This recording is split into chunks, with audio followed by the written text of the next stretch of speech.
ఇబ్బందికరంగా లేకపోతే ఒంటరిగా భావించినప్పుడు నేను అప్పుడప్పుడు గద్దరనే దగ్గర వెళ్ళి కూర్చునేటోని, మాట్లాడేటోని.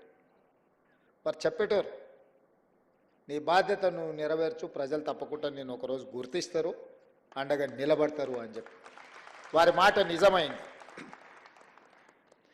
వారి స్ఫూర్తి సమస్యలు వచ్చినప్పుడల్లా గుర్తు చేసుకొని ముందుకెళ్ళేది. ఈరోజు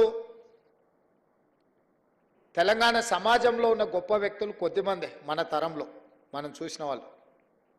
ఆ తరాన్ని వాళ్ళని గౌరవించుకుంటే వాళ్ళని వ్యక్తులుగా గౌరవించినట్టు, వ్యక్తులుగా వాళ్ళని గుర్తించినట్టు కాదు, మన సమాజాన్ని మనం గుర్తు చేసుకున్నట్టు చరిత్ర పుటలలో ఈ సమాజానికి కూడా ఒక పేజీ ఉండే విధంగా మనం నిర్ణయాలు తీసుకోవాలనేదే నా ఆలోచన. గద్దరన్న జయంతో వర్ధంతో ప్రభుత్వం చేయడం పెద్ద విషయం కాదు. గద్దరన్నకు వేలాది లక్షలాది కోట్లాది మంది అభిమానులు వాళ్ళు అనుకుంటే ఇట్లాంటి కార్యక్రమాలు ఎడంచేతో ఏర్పాటు చేయగలరు. కానీ ప్రభుత్వం ఒక గొప్ప వ్యక్తిని గుర్తించడం, కీర్తించడం ద్వారా భవిష్యత్ తరాలకు ఒక సాంప్రదాయాన్ని ఇవ్వాలన్న ఆలోచనతోని గద్దరన్న జయంతి వర్ధంతులను ప్రభుత్వం అధికారికంగా నిర్వహించడమే కాదు, వారిలో ఉన్న కవి కావచ్చు, గాయకుడు కావచ్చు, పోరాట యోధుడు కావచ్చు, ఈ సమాజానికి స్ఫూర్తి ఇచ్చిన నాయకుడుగా వారి పేరు మీద ఒక అవార్డు ఉంటే సంవత్సరానికి ఒకసారి వారిని గుర్తు చేసుకోవడానికి, కీర్తించుకోవడానికి గద్దర్ అవార్డులను ప్రకటించి ఖచ్చితంగా అమలు చేయాలి. ఆ బాధ్యత మీరు తీసుకోండి అని చెప్పి మా ఉప ముఖ్యమంత్రి మిత్రుడు భట్టి విక్రమార్క గారికి నేను బాధ్యత అప్పచెప్పాను. ఎందుకంటే బాధ్యత తీసుకున్న వాళ్ళు కూడా దాన్ని బాధ్యతాయుతంగా నిర్వహించినప్పుడే ఆ పనికి ప్రాధాన్యత ఉంటుంది. అదేవిధంగా వారు చనిపోయినప్పుడు నాకు బాగా గుర్తుంది.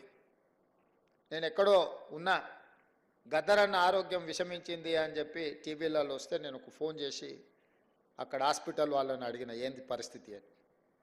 లేదండి, వారు తుది శ్వాస విడిచిండ్రు, మేము అధికారికంగా ప్రకటించడానికి మాకు ఇంకా కొన్ని కార్యక్రమాలు ఉన్నాయి అని చెప్పి హుటాహుటి నా కార్యక్రమం రద్దు చేసుకొని అమీర్పేట హాస్పిటల్కి నేను అక్కడికి వెళ్ళిన.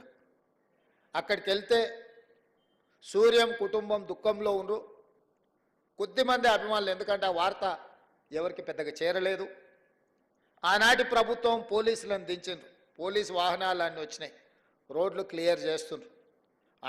అన్న శవాన్ని అంబులెన్స్లో తీసుకెళ్ళి వాళ్ళ ఇంటి దగ్గర పెట్టి సాయంత్రానికంతా వారి దహన సంస్కారాలు పూర్తి చేసి, గద్దరన్న పుట్టిండు, గద్దరన్న గలం విప్పిండు, గద్దరన్న పోరాటం చేసిండు, గద్దరన్న ఈ సమాజానికి ఎంతో సేవ చేసిండు, గద్దరన్న మరణం ఈ సమాజానికి తీరని లోటని సమాజానికి చేరకుండానే ఈ కార్యక్రమాన్ని పూర్తి చేసి చేతులు దులుపుకోవాలన్న ఆలోచన రోజు చేసింది.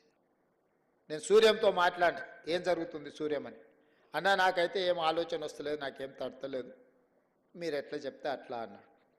సరే మంచిది ఉండని నేను ఎంబడే కమిషనర్ గారికి వీళ్ళకి అధికారులకు మాట్లాడుతూ కూడా, లేదు సార్ వారి ఇంటికి తీసుకెళ్ళి సాయంత్రాన్ని రాత్రి లోపల దహన సంస్కారాలు చేయాలని అప్పుడు నిర్ణయించుకొని సూర్యంకు చెప్పి, లేదు గద్దరన్న ఒంటరి కాదు, గద్దరన్న ఒక్కడు కాదు, గద్దరన్నకు మనం అందరం ఉన్నాం, గద్దరన్న ఈ తెలంగాణ సమాజం 4 కోట్ల ప్రజలకు సందర్శనార్థం.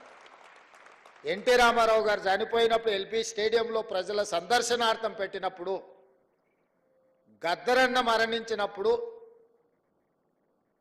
ఎల్బీ స్టేడియంలో ఎందుకు ఈ తెలంగాణ సమాజానికి, ఆయన అభిమానులకు, దేశంలో ఇతర రాష్ట్రాలు, ఇతర భాషల వాళ్ళు ఎంతోమంది గద్దరన్నను అభిమానించే వాళ్ళు ఉన్నారు, వాళ్ళందరి సందర్శనార్థం ఎల్బీ స్టేడియంలోనే గద్దరన్న ప్రజలకు అందుబాటులో పెట్టాలి, చివరి చూపు ప్రజలకు అందించాలి అని చెప్పి నేను బండి ముందర నా బండి పెట్టి గద్దరన్న అంబులెన్స్ని ఎల్బీ స్టేడియం వైపు తిప్పుకొని వచ్చిన ఆ రోజు. ఇక్కడనే వేదిక మీద మా మిత్రుడు, కాలేజీ సహచరుడు పృథ్వీ ఉన్నాడు, దయాకర్ ఉన్నాడు. నేను చెప్పిన, పృథ్వీ ఏదేం జరిగినా గద్దరన్న ప్రజల సందర్శనార్థం ఎల్బీ స్టేడియంలో మనం పెట్టాల్సిందే, ఆ గేట్లు తెరవాల్సిందే అని. ప్రభుత్వం గేట్లకు తాళాలు వేసి పెట్టింది లోపలికి వెళ్ళకుండా. నేను కమిషనర్ గారికి చెప్పిన, గౌరవంగా మీరు తెరిస్తే మీకు గౌరవం ఉంటుంది, లేకుంటే గేట్లు బద్దలైతాయి. అనవసరంగా దీన్ని రాద్ధాంతం చేయకండి అని చెప్పిన. నేను ఆ రోజు పార్టీ అధ్యక్షుడిని, నేను ఆ రోజు పార్లమెంట్ సభ్యుని, ప్రజాప్రతినిధిగా నేను చెప్తున్నా, ప్రజల యొక్క అభిప్రాయం చెప్తున్నా, మీరు గౌరవించాల్సిందే. వాళ్ళు మీన మేషాలు లెక్క పెడుతుంటే ఆ తాళాలు తెరిపించి అంజన్ కుమార్ యాదవ్ని అందరినీ, సిటీలో ఉండే శ్రేణులు అందరినీ కూడా అక్కడికి పిలిపించి తెరిపించి అక్కడికి అంబులెన్స్ తీసుకెళ్ళి అక్కడ పెట్టి అక్కడనే టెంట్ వేసినాం, అక్కడనే కూర్చేసినాం, అక్కడనే బెంచ్ తీసుకొచ్చినాం, అక్కడనే ఏర్పాట్లు అన్నీ అప్పటికప్పుడు చేసి గద్దరన్నని అక్కడ పెట్టి రాత్రి మొత్తం మేమందరం అక్కడ నిలబడి తెల్లారి ప్రజలందరూ లక్షలాది మంది వచ్చి గద్దరన్నను చివరి చూపు చూసి ఆయనతోని వాళ్ళకున్న అనుబంధాన్ని, మధుర స్మృతులను గుర్తు చేయడమే కాకుండా కవులు, ఆయన స్ఫూర్తితోని కవులు, కళాకారులుగా, గాయకులుగా రాణించిన వాళ్ళందరూ ఆయనకు నివాళులు అర్పించడానికి వాళ్ళు పాడిన పాట, అక్కడి నుంచి మేము పాదయాత్రలో వారి చివరి శవయాత్రలో మేమందరం నడుచుకుంటూ పాల్గొని ఒక వీరుడు మరణించిన ఆ స్ఫూర్తి మనలో ఉంటుంది అని చెప్పి ఆ రోజు వేలాది లక్షలాది మంది ఆ చివరి అంతిమయాత్రలో పాల్గొని గద్దరన్న దహన సంస్కారాలు నిర్వహించిన ఒక గొప్ప వ్యక్తి, సమాజానికి స్ఫూర్తినిచ్చి లక్షలాది మంది యువకులను సమాజాన్ని పట్టి పీడిస్తున్న సమస్యల మీద పోరాటాన్ని అందించిన, స్ఫూర్తినిచ్చిన గొప్ప సిద్ధాంతకర్తగానే గద్దరన్నను చూడాలి.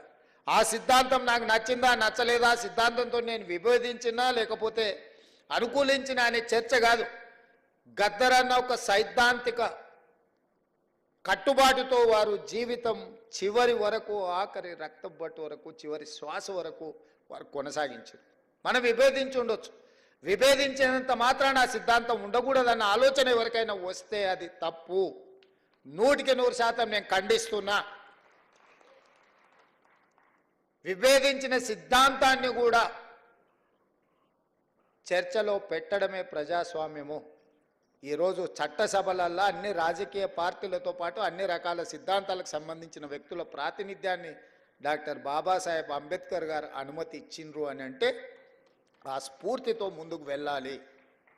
అందుకే కేంద్ర ప్రభుత్వం పద్మభూషణ్, పద్మశ్రీ అవార్డులను ప్రకటించాలని రాష్ట్ర ప్రభుత్వాన్ని తెలియజేసినప్పుడు వ్యక్తిగా కాదు, తెలంగాణ రాష్ట్ర ప్రభుత్వంగా ఈ భారతదేశం యూనియన్ ఆఫ్ స్టేట్స్ ఏ ఒక్క వ్యక్తి యొక్క రాజ్యం కాదు, రాజ్యాధికారం కాదు. ప్రజలు ఎన్నుకున్న ప్రజా ప్రభుత్వాలు, రాష్ట్ర ప్రభుత్వాలు కూడితేనే కేంద్ర ప్రభుత్వం. రాష్ట్రాలుగా ఎవరికి వాళ్ళం విడిపోతే కేంద్రం అనేది మిథ్య, కేంద్ర ప్రభుత్వం అనేది మిథ్య. ఆ వ్యక్తులు గుర్తుపెట్టుకోవాలి. రాష్ట్రాల కలయికనే కేంద్రము ఈ దేశం. రాష్ట్ర ప్రభుత్వాలకు సంబంధించిన మేము